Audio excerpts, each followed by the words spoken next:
আইয়া পড়ছি বন্ধুগণ। The house husband. আজ ভেটকি ভাপা। হ্যাঁ, ভেটকির ফিলে নিয়ে তাতে হলুদ মাখিয়ে রেখেছিলাম, আর কিছু করিনি। নুন লঙ্কা গুঁড়ো মাখাতে যাবেন না, দরকার নেই। তারপরে গোটা সর্ষে, মানে কালো সর্ষে, হলুদ সর্ষে, আর তার সঙ্গে পোস্ত বেটে ফেলতে হবে। এই বেটে ফেলাটার সঙ্গে আপনি একটু নুন আর কাঁচা লঙ্কাও দিয়ে দেবেন, নাহলে সর্ষে পোস্ত বাটতে গেলে অনেক সময় তেতো হয়ে যায়। হয়ে গেছে। এবার কি, একটু কোড়ানো নারকোল বা গ্রেটেড কোকোনাট, আর একটু নারকোলের দুধ বা কোকোনাট মিল্ক যেটা পাবেন সেটা দিয়ে ফেলুন। দিয়ে আরেকবার চাকাটা ঘোরানোর পালা, একটা সুন্দর মাখো মাখো পেস্ট তৈরি হয়ে যাবে। আপনার মেইন কাজ কিন্তু শেষ। এরপর একটা বাটি নিন এবং তার গায়ে, মানে ভেতর দিকটায়, বাইরের দিকটায় নয়, ভেতর দিকটায় ভালো করে একটু সর্ষের তেলের ম্যাসাজ করুন, মানে মালিশ করুন। হ্যাঁ, এতে চিড়বে না, আর কোনো কারণ নেই এই মালিশটা করার পেছনে। হ্যাঁ, আমি হাত দিয়ে করছি মশাই, ঘেন্না পাওয়ার দরকার নেই, আমার কাছে ব্রাশ নেই, আমি গরিব মানুষ।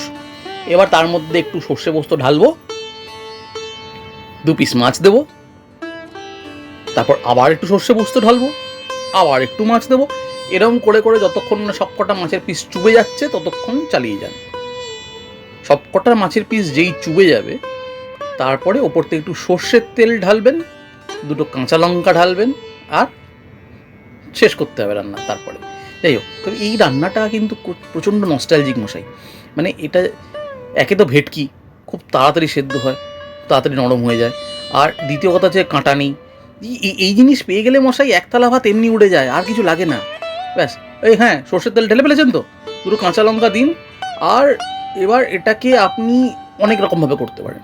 আপনি এটাকে একটা কড়াইয়ের মধ্যে জল দিয়ে তার মধ্যেখানে বাটিটা বসিয়ে সুন্দর করে ভাপাতে পারেন 7-8 মিনিট, বা আমার মতো এরকম মাইক্রোওভেনে ঢুকিয়ে দিন।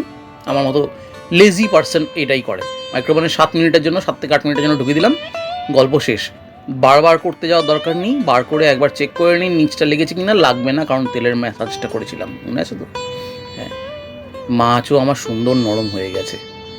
ব্যাস, আবার কি, গরম গরম এক থালা ভাতের সঙ্গে 2 পিস মাছ ছাঁটিয়ে দিন, হেভি টেস্টি মাইরি। ভালো থাকবেন, সুস্থ থাকবেন।